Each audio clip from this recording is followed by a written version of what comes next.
이 단원에서는 아프리카는 왜 흑인 천지가 되었는가에 대해 아프리카인들의 다양성은 어디에서 비롯되는가, 아프리카의 주요 5인종, 반투족의 급속도 팽창과 코이산족, 아프리카 발전이 유라시아에 비해 늦어질 수밖에 없었던 이유 순으로 설명하겠습니다.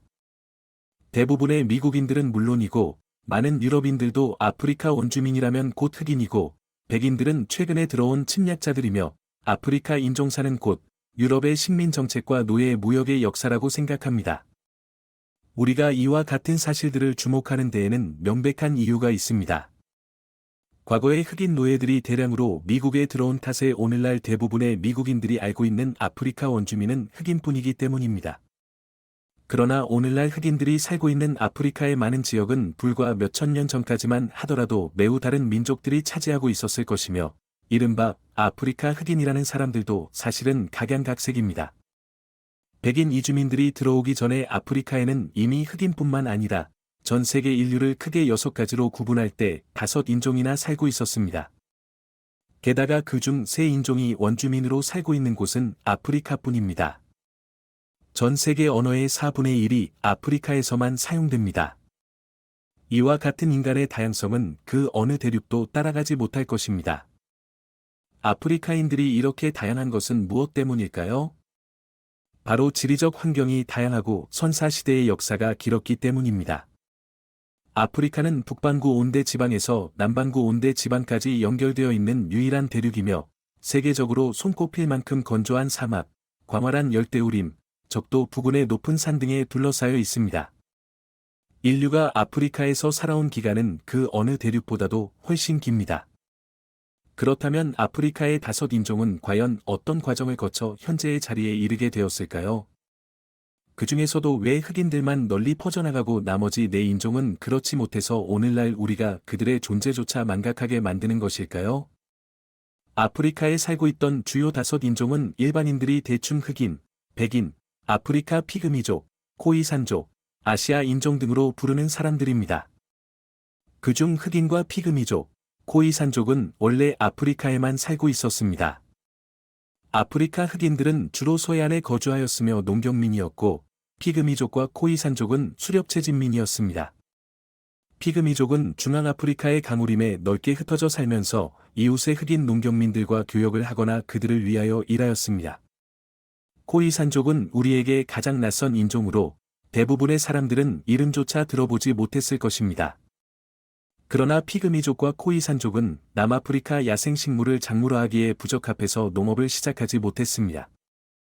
반투족은 당시에 이 북쪽 코이산족을 교체한 경위에 대해서는 고고학적, 언어학적 증거를 통해 반투족의 조상이었던 농경민들이 빠르면 기원전 3000년경 서아프리카 내륙의 사바나로부터 남하하여 더 다스판 해안의 삼림지대로 팽창하기 시작했음을 알 수 있습니다.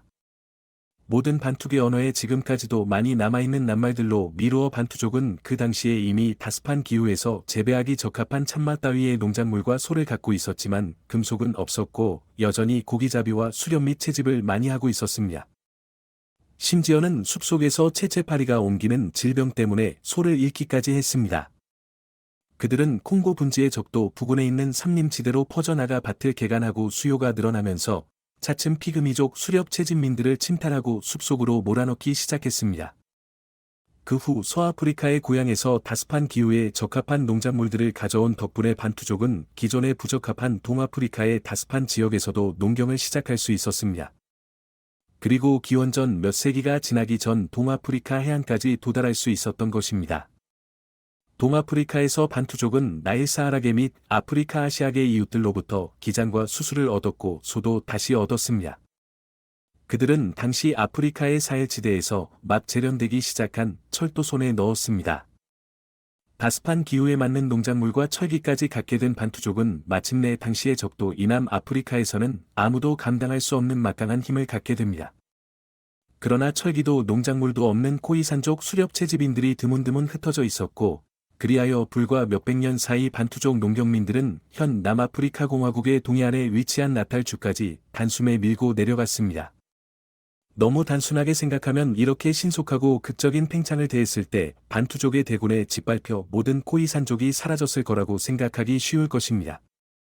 그러나 코이산족은 반투족이 쳐들어오기 전부터 양과 소를 사육하고 있었고 최초의 반투족 개척자들은 아마 그 숫자가 적었을 것이므로 처음부터 침탈하지는 못했을 것입니다.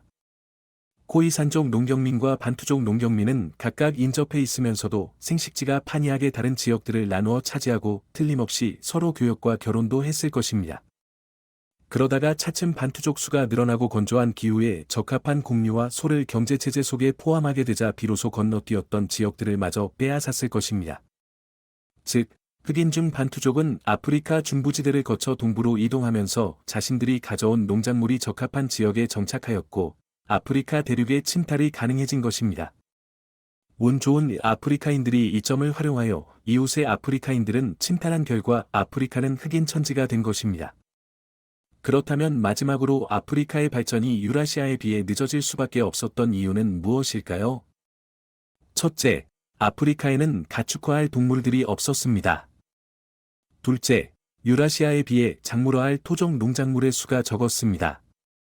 셋째, 아프리카 면적이 유라시아의 절반 정도에 불과해서 경쟁할 만한 사회의 수가 현저히 적었으며, 넷째, 남북 축이 대륙의 주요 축이어서 가축과 농작물의 전파, 기술 전파에 심각한 방해물이 되었습니다. 즉, 유럽인들은 아메리카 원주민들과 만났을 때 그랬던 것처럼 아프리카에 들어왔을 때에도 총기를 비롯한 기술, 문자 보급, 정치 조직 등 탐험과 정복을 뒷받침할 수 있는 세 가지 이점을 갖고 있었던 것입니다. 이와 같은 이점들은 충돌이 시작되자마자 그 가치가 저절로 드러났습니다. 1498년 동아프리카 해안에 첫 발을 디딘 후 4년도 채 지나지 않아 바스코 다 가마는 대포가 즐비한 함대를 이끌고 다시 돌아왔습니다. 동아프리카의 가장 중요한 항구이며 당시 짐바브웨의 황금 무역을 좌우하고 있던 키라를 양도하라고 강요했던 것입니다. 종합해보면 아프리카가 흑인 천지가 된 이유는 운 좋은 아프리카인들이 이 점을 활용하여 이웃의 아프리카인들은 침탈한 결과 아프리카는 흑인 천지가 된 것입니다. 그리고 유럽이 아프리카를 식민지로 거느릴 수 있었던 것은 지리적, 생물 지리학적 우연일 뿐이며, 즉 부동산의 차이였습니다.